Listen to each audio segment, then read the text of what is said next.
ada kebijakan baru nih yang ini membuat akhirnya market ini merespon ya, karena memang kebijakannya belum dilakukan ya. Jadi menganggap bahwa ini ada ketidakpastian, membuat akhirnya saham-saham komoditas ini nggak mau naik gitu ya, ketahan. Ekspor satu pintu ini gimana sih Mas Rian? Coba dijelaskan Mas Rian. Jadi kebijakan ini sebenarnya positif Mas Eros untuk negara. Apakah menurut Mas Rian ini dengan adanya kebijakan ini bisa mengangkat penerimaan negara kita itu Mas? Oke, jawabannya ini menurut saya, nah jadi apa sih under invoicing, kemudian ada juga transfer pricing dan sebagainya, yaitu intinya terkait dengan manipulasi harga jual Mas Eros.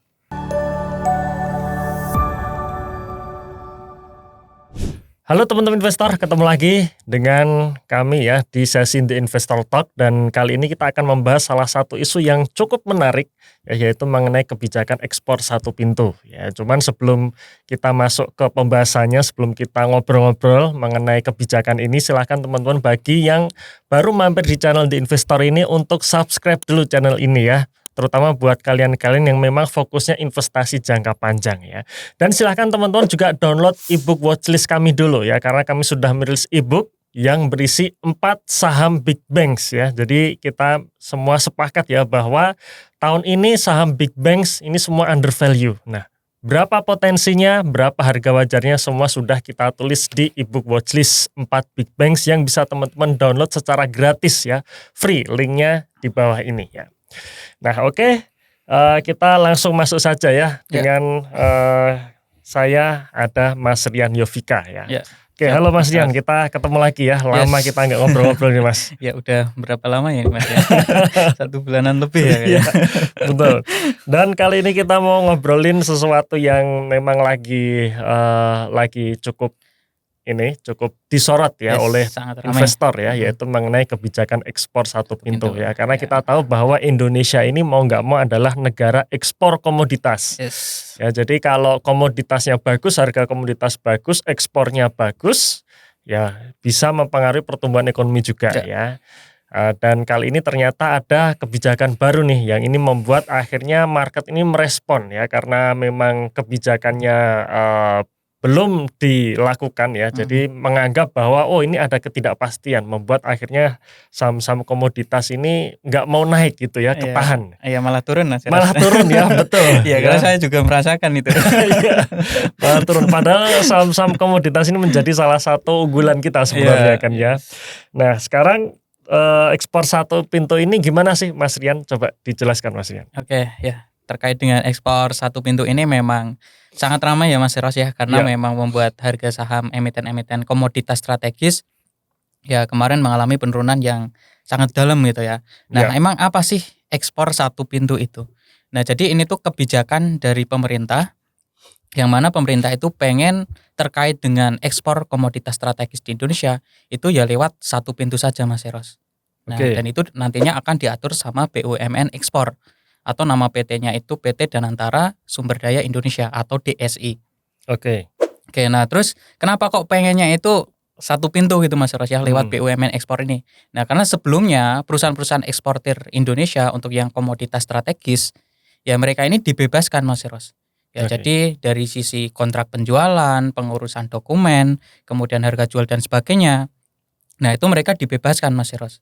Nah jadi kalau misalnya itu dibebaskan, berarti kan di situ mungkin ada praktik-praktik bisnis yang kurang bagus dan sebagainya, yang mungkin itu bisa mengurangi pendapatan negara, penerimaan dari devisa.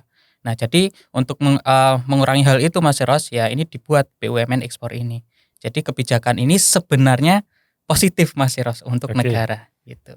Oke, jadi ini ada kaitannya dengan masalah kebocoran tadi ya. Kalau Pak Prabowo juga bilang masalah kebocoran akhirnya penerimaan negara dari devisa ini berkurang gitu. Berkurang ya. Tapi apakah menurut Mas Rian ini dengan adanya kebijakan ini bisa mengangkat penerimaan negara kita itu Mas? Oke, jawabannya ini menurut saya bisa Mas Eros. Karena dari yang disampaikan Pak Prabowo kemarin itu kan dalam 34 tahun itu ada kerugian negara sampai 15.400 triliun Mas Eros. 15.400 triliun. Ya, itu kan sangat besar sekali, betul. Ya, dan itu salah satunya karena adanya praktik under invoicing.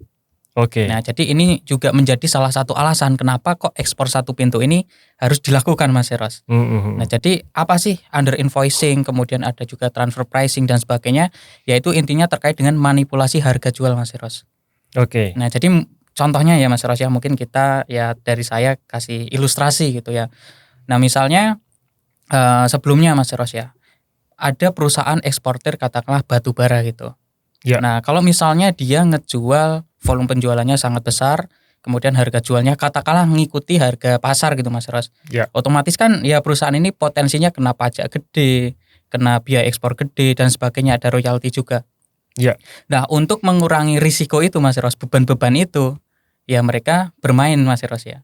Nah, contohnya seperti apa? Contohnya ya perusahaan eksportir di Indonesia ini membuat perusahaan afiliasi di luar negeri. Misalnya di Singapura. Oke. Nah, terus alurnya gimana? Nah, perusahaan eksportir di Indonesia ini katakanlah ngejual batu bara ke perusahaan afiliasi misalnya di 100 USD per tonnya. Oke. Nah, padahal katakanlah ya harga pasar itu 150 USD. Nah, perusahaan afiliasi yang ada di Singapura ini katakanlah dia menjual ke konsumen akhir katakanlah di Cina itu mencapai 150 USD per ton. Nah, kalau misal praktiknya seperti itu, ya negara akan dirugikan dari sisi penerimaan devisa. Kenapa? Ya kenapa kok nggak langsung jual Indonesia ke Cina? Kenapa harus lewat Singapura dulu gitu? Ya. Karena kalau misalnya Indonesia langsung ke Cina, otomatis penerimaan devisa itu kan dari harga 150 USD Mas Ros. Oke. Nah, tapi karena bikin perusahaan afiliasi ini yang diterima negara ya dari harga jual 100 USD per ton. Nah, jadi sebenarnya kerugian devisa itu berasal dari situ Mas Ros. Jadi sekarang ya pengennya ada BUMN ekspor ini yang ngatur itu gitu. Jadi ya kalau misal ngejual ke konsumen akhir ya sudah langsung aja gitu. Nah, jadi di situ apakah bisa meningkatkan penerimaan negara? Ya potensinya bisa Mas Eros. Ya karena sebelumnya katakanlah 50 USD-nya itu masuk ke Singapura, sekarang bisa full 150 USD per ton. Nah, ibaratnya seperti itu Mas Eros. Oke, jadi anggapan kalau misalnya nih ya kan kemarin tuh isu yang beredar ini ketika nanti semua melalui negara ya, melalui DSI ini, Yes. itu kan nanti bisa menggerus margin ya. Jadi DSI ini akan membeli di harga murah, kemudian menjualnya ke konsumen akhir itu di harga mahal. Kira-kira bakalan seperti itu nggak kira-kira Mas Rian? Nah, kalau terkait dengan hal itu memang belum ada penjelasannya Mas Eros. Oke. Ya, dan kalau kita lihat dari penjelasan emiten, karena emiten-emiten komoditas ini juga dimintai penjelasan dari bursa Mas Eros. Iya. Nah, di situ ada penjelasan-penjelasan yang beberapa emitennya saya baca, yang intinya perusahaan ini juga belum mengetahui kira-kira nanti rincian penerapannya itu akan seperti apa.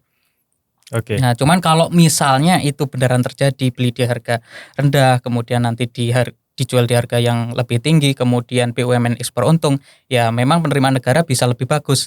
Tapi itu efeknya akan negatif gitu ya ke perusahaan-perusahaan yang sebelumnya ekspor secara mandiri.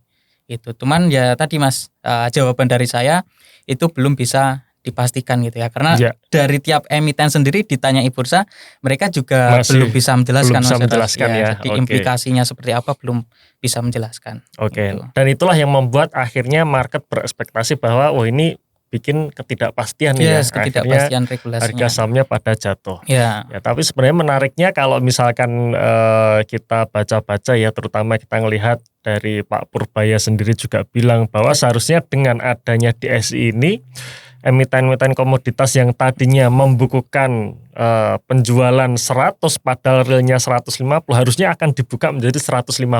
Ya. Nah, itu seharusnya ya kalau saya berpikir seperti yang dipikirkan Pak Purbaya harusnya ya omsetnya pun juga harusnya makin naik gitu ya. Nah, cuman apakah nanti prakteknya akan seperti itu atau tidak ya nanti kita lihat ya Mas Rian. Ya.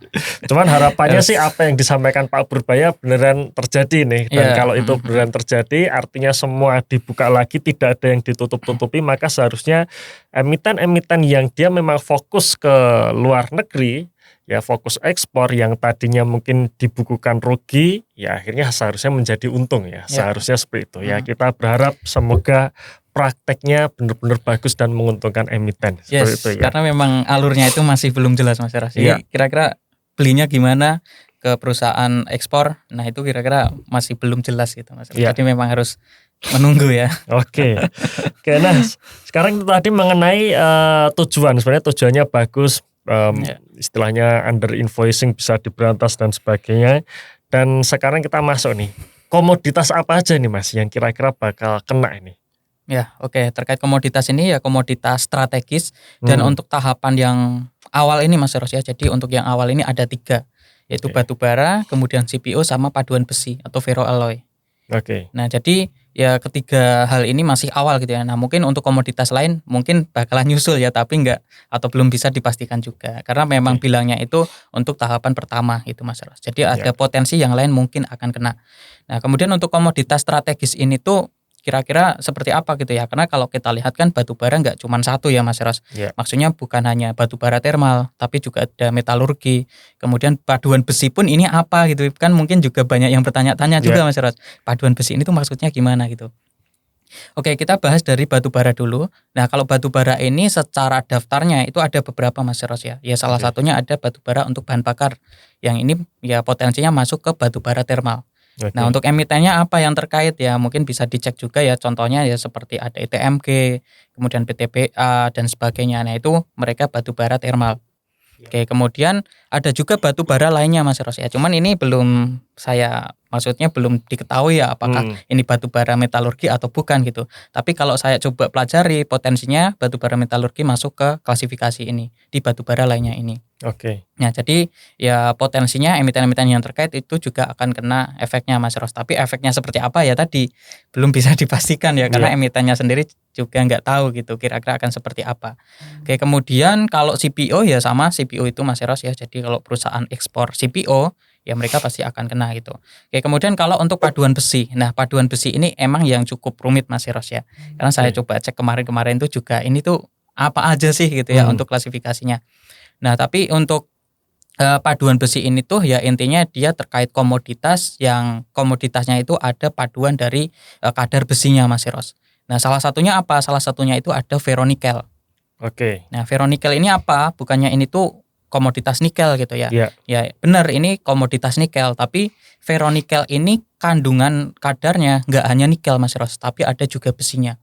Nah, Ya. nikel untuk ferronikel ini di kisaran 20-an persen. Kemudian kalau untuk kadar besinya itu mencapai 70 sampai 80%. Nah, ini Oke. yang kena gitu. Nah, jadi buat emiten-emiten yang punya produk ferronikel, nah itu juga potensinya kena efeknya Mas Eros. Gitu. Oke. Oke, kemudian eh kemarin juga sempat ramai Mas Eros itu dari forum industri nikel Indonesia yang intinya mereka itu butuh kepastian apakah nickel pig iron itu juga Hmm. akan kena gitu. Hmm. Kenapa kok nickel pig iron ditanyakan? Karena NPI atau nickel pig iron ini bisa kita sebut sebagai low grade-nya ferronikel. Oke. Kenapa kok seperti itu? Karena dia secara kadarnya itu agak mirip Mas Eros ya. Jadi kalau untuk ferronikel itu kan kadar nikelnya kisaran 20%. Nah, Ya. kalau NPI itu 10 sampai 12%. Untuk besinya itu hampir-hampir mirip 70 sampai 80%. Nah, itu Ya. kemarin juga ditanyakan gitu. Karena kalau saya lihat juga beberapa emiten dia ini produknya sebenarnya masuk ke NPI Mas Eros ya. Nulisnya NPI misalnya di laporan tahunan, di public expose, tapi ada emiten yang nulis di laporan keuangan itu dalam bentuk ferronikel. Nah, jadi buat teman-teman ya yang mungkin punya emiten khususnya dia produknya itu ferronikel, nickel pig iron, nah itu bisa dicek kira-kira akan seperti apa dampaknya ke depan. Kemudian kalau untuk yang nikel mate, kemudian juga yang high grade untuk yang ini ya HGNM itu Mas Eros yang dia dipakai untuk batu baterai kendaraan listrik. Nah, itu aman Mas Eros ya karena dia Oke. secara kandungan besinya itu kecil. Utamanya untuk yang nikel mate itu cuman di bawah 1%. Ya. Sedangkan kalau untuk yang HGNM itu kan dia sebenarnya ada kobaltnya, nikelnya gitu. Jadi dia nggak termasuk ke paduan besi ini. Jadi utamanya tetap yang ferronikel gitu. Oke. Ya, Ya. jadi sebenarnya intinya aturannya harus diperjelas lagi gitu ya Yes, harus kira-kira ya. diperjelas lagi Ya, Mas dan Eros. memang ya inilah yang membuat akhirnya tadi kebijakan ini belum jelas, membuat ketidakpastian akhirnya harga sahamnya pada turun ya. Ya, Nah, sebenarnya kalau dampak Mas, dampak Ya. terhadap pelaku usaha sendiri termasuk yang dia ekspor secara mandiri kira-kira seperti apa ini Mas Rian? Untuk yang ekspor secara mandiri sebelumnya ya Mas Eros Iya, ya. betul. Ya, ini sebenarnya ya kalau dampak secara langsung apakah seperti apa ini sebenarnya belum bisa dipastikan juga. Tapi ya pastinya kita juga harus mempersiapkan ya kira-kira potensinya akan seperti apa gitu. Oke, untuk dampak emiten yang melakukan mandiri ini, misalnya BUMN ekspor ya Mas. Oke. Itu katakanlah ya dia hanya sebagai penengah saja. Jadi misalnya perusahaan eksportir di Indonesia dia melakukan kontrak ya misalnya dengan bayar dari luar negeri dan itu masih sama dalam beberapa tahun ke depan dari BUMN ekspor tetap hanya penengah, menurut saya itu masih akan cukup aman Mas Ros. Ya, Oke. tapi kalau misalnya nanti katakanlah dari BUMN ekspor belinya di harga yang kurang oke dan sebagainya, ya mungkin efeknya akan membuat margin laba untuk perusahaan eksportir mandiri itu akan kena efeknya, mungkin bisa turun dan sebagainya. Oke, kemudian hal yang kedua menurut saya ini terkait dengan mungkin kalau ada beban ya Mas Ros ya, misalnya biaya administrasi dan sebagainya. Nah, kalau misalnya itu ada, nah ini bisa menjadi salah satu beban tambahan untuk perusahaan-perusahaan eksportir mandiri. Nah, jadi di situ mungkin bisa menggerus margin labanya juga. Tapi kalau saya lihat ya itu potensinya belum ada gitu Mas Ros. Jadi memang belum ada penjelasan lebih detail. Tapi kalau misalnya nantinya dari BUMN ekspor itu hanya sebagai penengah saja ya Mas Ros ya. Maksudnya penjualan perusahaan eksportir di Indonesia masih tetap aman ya, secara harga jual juga katakanlah masih sama dengan sebelumnya, ya mungkin itu efeknya hanya kecil. Kemudian kalau biaya administrasi juga kecil, itu efeknya ya nggak terlalu bermasalah gitu Mas Ros. Oke. Nah, selanjutnya nih Mas. Ya. Kira-kira kapan ini kebijakan ini mulai diberlakukan ini ya? Karena kemarin kalau kita ngelihat kok kayaknya masih simpang siur. Ya. Katanya ditunda 1 Januari 2027 ternyata tetap dilakukan itu. Nah, sebenarnya mulai diberlakukan kapan sih ini Mas Rian? Oke, emang kemarin itu cukup ramai Mas Ros ya, dan ada yang bilang kegocek gitu ya. Skillnya Ronaldo kalah gitu. Betul. Jadi waktu di awal ya Mas Ros dari penjelasan dari Pak Prabowo itu kan ya untuk tahapan pertama yang masih awalan itu ya 1 Juni. 1 Juni 2026. Ya. Nah, itu nanti selama 3 bulan akan ada evaluasi Mas Ros, kira-kira akan seperti apa. Kemudian kalau implementasi penuhnya, nah jadi di sini implementasi penuh itu maksudnya gimana? Ya dari sisi kontrak penjualan, kemudian dari sisi pengiriman, dari sisi dokumentasi untuk data ekspornya, kemudian dari pembayaran, itu nanti akan diurus semuanya sama BUMN ekspor ini paling lambat 1 Januari 2027. Nah, awalannya seperti itu Mas Ros. Nah, kalau untuk yang 1 Juni itu nanti masih kontrak penjualan itu masih dilakukan sama perusahaan eksportir gitu. Jadi kalau dari BUMN ekspor itu hanya mengurus terkait dengan dokumentasi ekspor saja. Nah, itu yang tahapan awal. Ya. Nah, cuman permasalahannya kemarin kan ada berita Mas Ros itu dari luar negeri. Saya sempat baca juga ya, tapi hanya sekilas karena saya coba masuk ke linknya itu nggak bisa Mas Ros, udah error gitu ya.